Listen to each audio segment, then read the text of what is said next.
What is up, wrestling fans? Welcome to another Pay-Per-Viewpoint edition of the Smark and Smack Talk podcast. Let me fix my microphone a little bit here. I am your host, as always, Tony Mango, and this is the NXT Deadline pay-per-view post-show. Of course, that premium live event just ended, so I'm going to be talking about what happened on the show, my surprises that I didn't see coming, and then, of course, what I think is going to be happening after the fact, now that we know a couple things that are set up for the future, and, you know, my overall speculation of everything. So I invite you to do the same thing, whether you're listening to this after the fact, or you are joining me for the live show. I see that we got Peter in the chat right now. Some other people are going to be rolling in, so what's up, Peter? We made the deadline. Yes, we did. If you are, of course, checking this out on YouTube, then make sure you hit the like button, subscribe, ring that notification bell for the next thing, which is going to be next week when we have the John Cena's final match edition of WWE Saturday Night's main event, which also will feature another match that happens as a result of what happened tonight. So we'll get into that in a moment. But, you know, of course, just keep showing your support in all the different ways that you can. The like button and all that stuff is completely free, super easy. But if you do have a little spare change that you want to toss our way, one of the best ways to do that is the thanks button. Another one is the Patreon or the YouTube channel membership. And then on top of that, of course, you've got the Redbubble and TeePublic shops for you to pick up some merchandise and all that. So let me just put that up on the screen a little bit for anybody that's not, you know, aware of all these things per usual. And keep in mind, too, that, you know, if you've got the Darkcast tier, the Pick Your Poison tier, a bunch of different options there, even $1 a month is greatly appreciated, too. So join all that stuff and join the Discord channel and hop on over to that server to chat it up throughout the week about anything that you want to talk about in those different segments that we've got. So, you know, if you wanted to have like a live discussion during the pay-per-view or whatever, that's a good spot to do that. And if you just want to share a meme or something, whatever it might be. And of course, you know, as we go along here, and keep in mind, if you're on any other kind of platform too, voice your opinions about whatever you think about this too.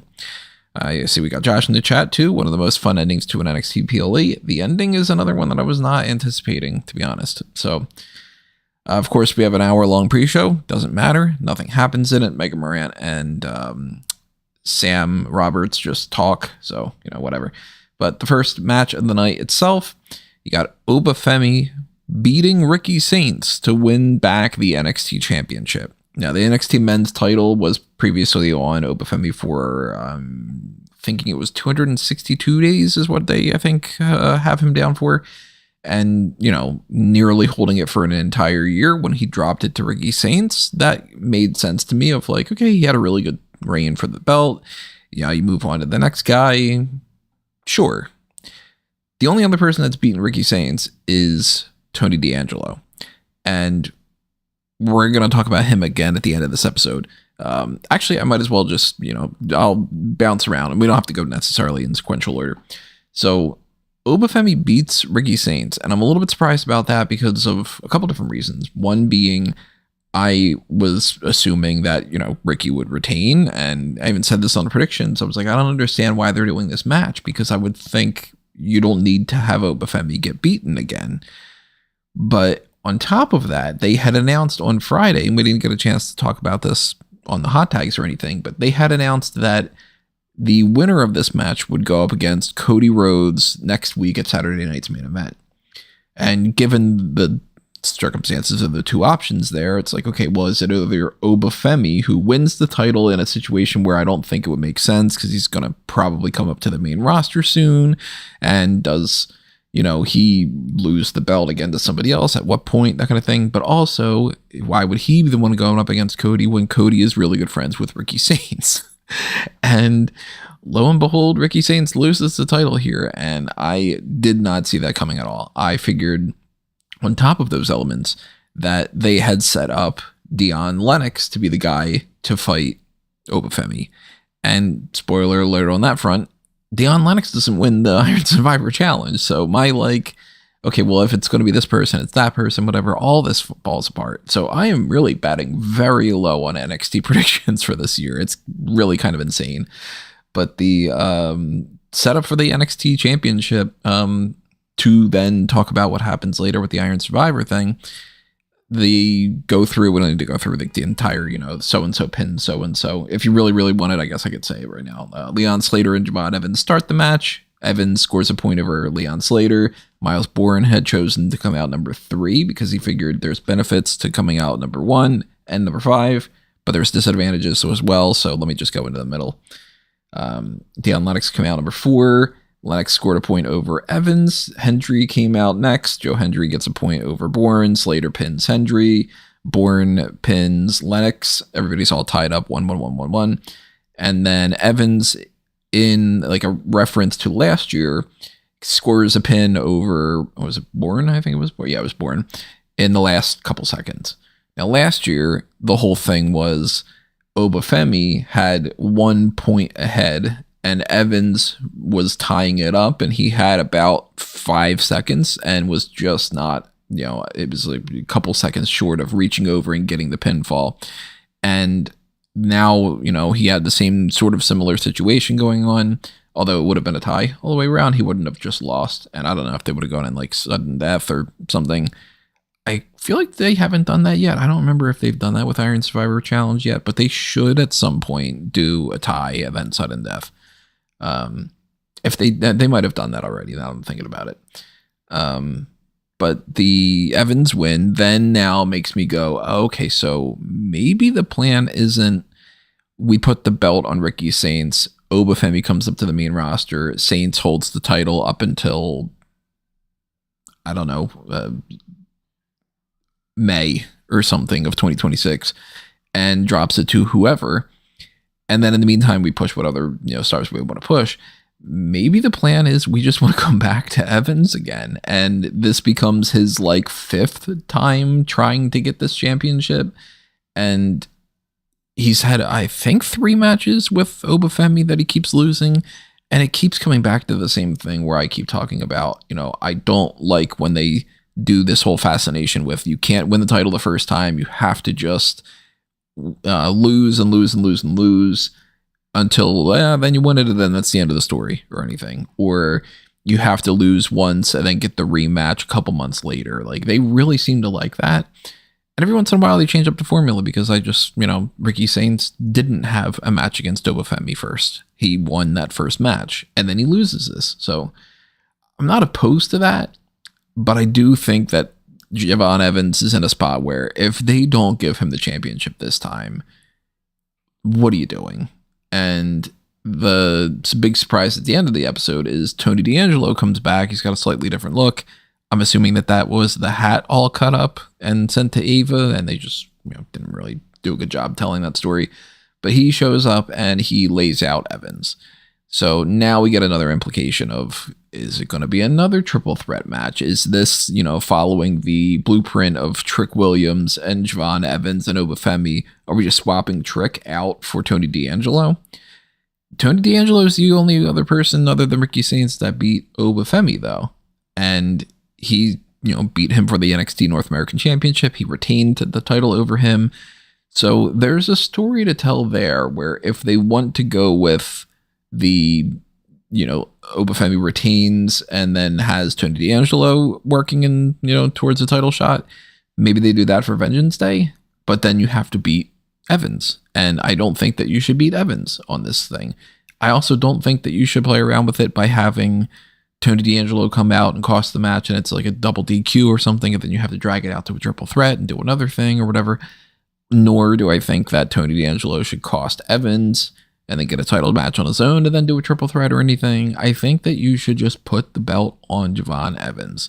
And the possibility of Tony D'Angelo against Javon Evans at like a Vengeance Day or NXT Stand and Deliver seems like that could be where they go, depending on if they want to bring up Obafemi. And if they don't want to bring up Obafemi, then you kind of have to do a triple threat between them. And I just don't know exactly where they're going to go in this direction. There's a chance that this works out really, really well.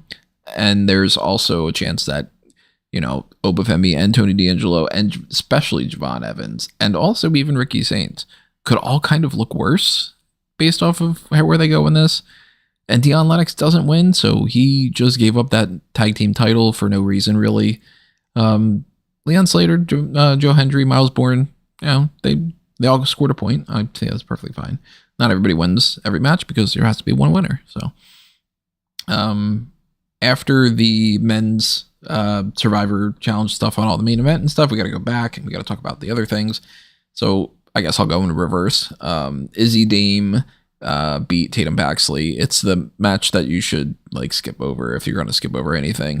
I don't think that this really needed to necessarily be on the card. I think that this is more of a TV match. And, you know, granted, you could argue, well, that's the woman that was just the NXT Women's Champion. But then again, she lost the title super fast. So, you know, shouldn't JC Jane be on the card instead? Or, you know, whatever. Or maybe Blake Monroe. Wouldn't she make more sense? And she pops up on the show just to have a little backstage segment with Ava. She's going to do a whole open challenge thing on NXT. So that's something up for Tuesday night as our a match that came out of the Women's Iron Survivor Challenge. And then I forget what else they had announced. There was something else. But outside of the whole, you know, Tatum Paxley and Izzy Dame thing, Izzy Dame wins. And it's just, you know, it is what it is. There was a match between Ethan Page and the AAA star, Mr. Iguana. That was for the North American Championship. As expected, Ethan Page retains the title over Mr. Iguana, who is pretty over with the crowd. So, you know, he's becoming more and more popular. So that's cool. Ethan Page spit on La Yesca. So, you know, screw the Iguana little pet thing. One of these days, somebody's going to have to punt La Yesca. It's just going to be like, you know, the Snitsky with the baby. Just let me check out what these chat. I've been kind of ignoring a little bit here. It was a fun night. I'm so happy Tony's back. We know Mango Wise, but always, but Mobster. I mean, I know some people in my family. What's to say? I could have had people, I don't want to say dealt with, you know, if I wanted to. If Tony wins first Grand Slam champion in NXT, would he be if he? Yeah, because he won the Heritage Cup. That's right. Yeah, he was a tag champ with Stax. Was it with Stax? Yeah, it must have been. And then North American champion. What he beat Obafemi, and then Heritage Cup champion. So yeah, huh. Shiloh Hill makes his debut. That's the other thing, right? Yeah, I'm liking this Shiloh Hill thing. Like, I was interested in his whole dark web thing on TikTok before that I had seen, before he was like really, you know, showing up on TV. And I liked him in LFG. So this gimmick that they're giving him, it's interesting. It's slightly different. It's like, you know, what if you did the Hayde Vanson thing and you also did that's like a pull. I said that twice this whole week. And the streamer kind of thing a little bit that they had going on with Stevie Turner, but also a little bit of a Gold Dusty creepy vibe, and like with the TV thing aspect of it. Obviously it's not like The Undertaker, but if they go with a gimmick of him being like kind of eccentric and weird, and you know, he's a big tall guy and he's athletic and all that, like maybe we're looking at some fun character over time. And Josh can't stand it. Yeah, not at all interested in it, right? Yeah, I mean, to each their own. I think that there's a chance that the gimmick doesn't really translate to like the in-ring stuff, and I think that's going to really like make it or break it. You know, Undertaker can do stuff in the ring, or like Mankind can do stuff in the ring.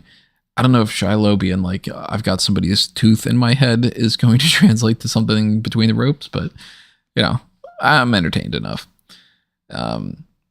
The other backstage segments were pretty much what they were and whatever like that. So let's talk about the Women's Iron Survivor Challenge match. And that started off Kalani Jordan and Kendall Gray. Gray scores a point over Jordan. Jordan Grace comes in number 3. Jordan pins Kendall Gray. Lola Vice comes out. Lola Vice pins Kendall Gray. So Kendall Gray, you know, kind of perpetually going into the box. Gray comes back, scores a win over Grace. Grace scores a win over Jordan. Sol Rucka comes out and gets taken down by Jordan before she goes to the penalty box. And the, you know, setup of that is a little bit later on that they referenced. Rucka comes back in, though. She scores a pin over Jordan, and then another one over Vice, and that ties her up with Kendall Gray. But then everybody else starts scoring other points, too. So it's 2 points for Jordan, 2 points for Grace, 2 points for Vice. And they all just sort of balance each other out. You know, Jordan pins Grace, Grace pins Jordan, Vice pins Gray, and everybody's tied 2 across the board, and it gets down to the final couple seconds, and Kendall Gray scores the final point. She's got a win over Lola Vice. That's 3 points. She wins. And I, you know, didn't think that she was going to win that. I thought that they were giving her that kind of boost of she's already the Evolve Women's Champion and she could be in the match so people can go, oh, I like her, and then maybe watch Evolve. I didn't think it was necessarily to push her like this, so they must really, really like her. And I don't think that means that she stands a chance, though, at New Year's Evil. Now, with that being said, I've been wrong about so many things this year, so who knows? I thought that Kendall Gray wouldn't win this, so maybe I'm just really overshooting my predictions on that, or undershooting in some ways.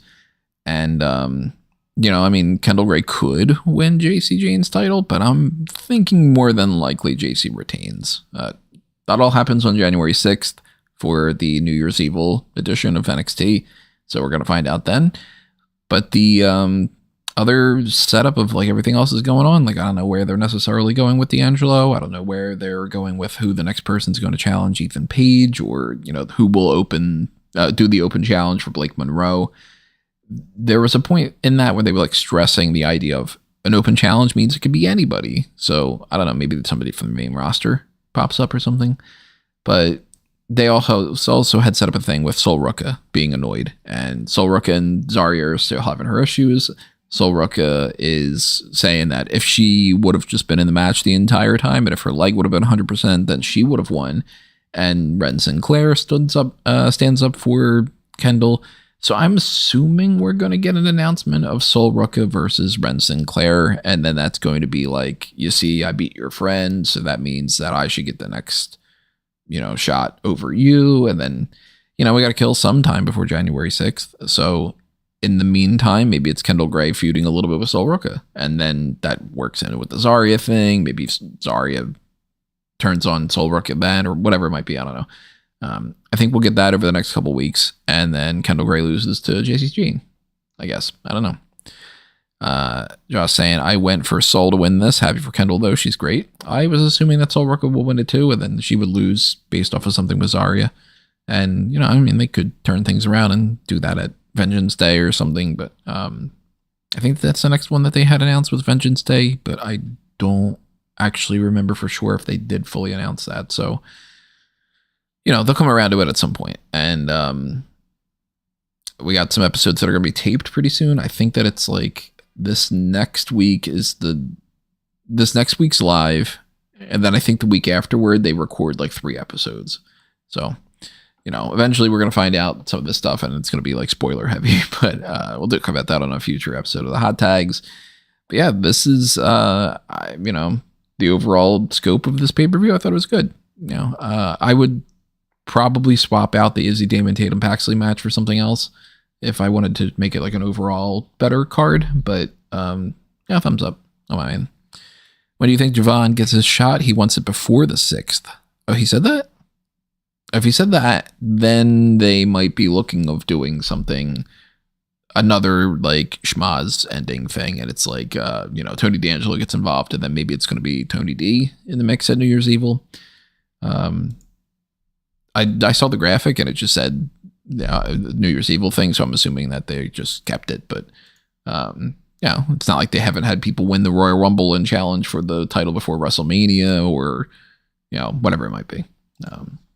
If they said that, then they'll probably have some plans to do something beforehand. It'd probably be like the end of the year episode or something.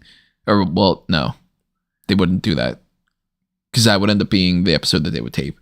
So then it would end up being, I guess, not this coming Tuesday, but the week after, maybe? I don't know.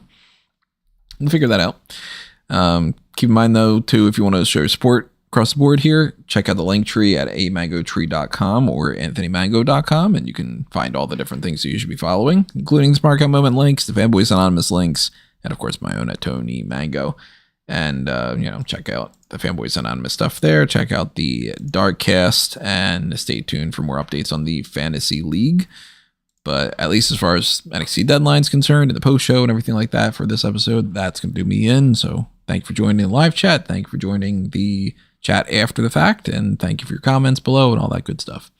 And next time around, we're going to be having Saturday night's main event predictions. And then at some point, we're going to have to start recording those end of the year awards and stuff too. So we'll get around to that too.